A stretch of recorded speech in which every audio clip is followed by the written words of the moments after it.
I grew up in Detroit, Michigan, and loved sports and played sports and kind of on a path as a pretty good student at the University of Michigan. And as I went through my residency at the University of Hawaii, when I finished, I wanted to stay in Hawaii before I was going to continue on with my medical training, and decided to start a house call company. And I estimated I did about 7,000 house calls.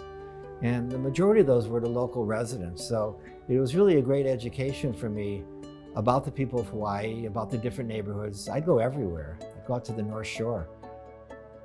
I started getting more and more calls from Waikiki hotels. And I realized that there was a demand for healthcare for visitors. The visitor industry was really starting to grow, and there was tens of thousands of people. And as I started doing more and more house calls for visitors in the hotels, I realized that there was going to be a great need there.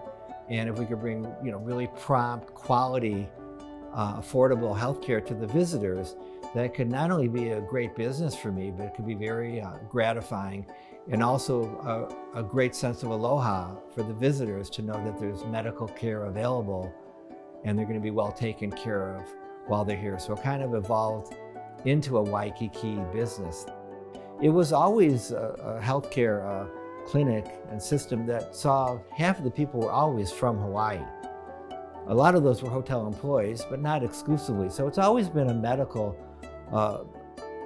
thing that has seen visitors and locals. And I think that experience showed me how to integrate those two together, that the locals and the visitors can get along. And I think as I got more and more involved in the Honolulu Marathon, kind of followed the same game plan, to be honest with you, understanding that this was a local event.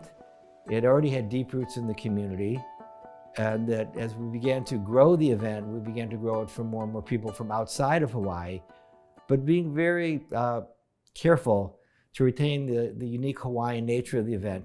We got sponsors, we got prize money, we brought in top runners, but we retained the aloha spirit. The Honolulu Marathon has always been about every finisher. And so one thing that I really think is cool, in 2018, the Honolulu Marathon, because we have no time limit. So in 2018, we had the fastest marathon run on United States soil that year. Titus Akiwa ran 2:07:59. Fastest marathon in the United States, faster than Boston, New York, and Chicago. And we also had the slowest marathon run in the United States, 17 hours and 45 minutes. The last finisher was from Japan, and he was amazing. He was 88 years old, I think, or 89. And like the Tokyo Marathon, no disrespect, their time limit is 7 hours. Most of the major marathons have time limits in that range.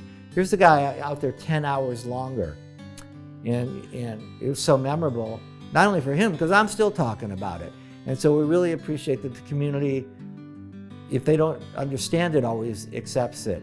And I think it's so integral to the marathon, the success of the marathon, but more importantly, the spirit that we all take with us and understand at some level that that's what it's about. It's just been amazing to come out here and not know anybody. I didn't know anybody when I came to Hawaii. And so it's just been an amazing thing. And thank you everybody for the great support for my entire career. It's meant everything to me and my family, and mahalo.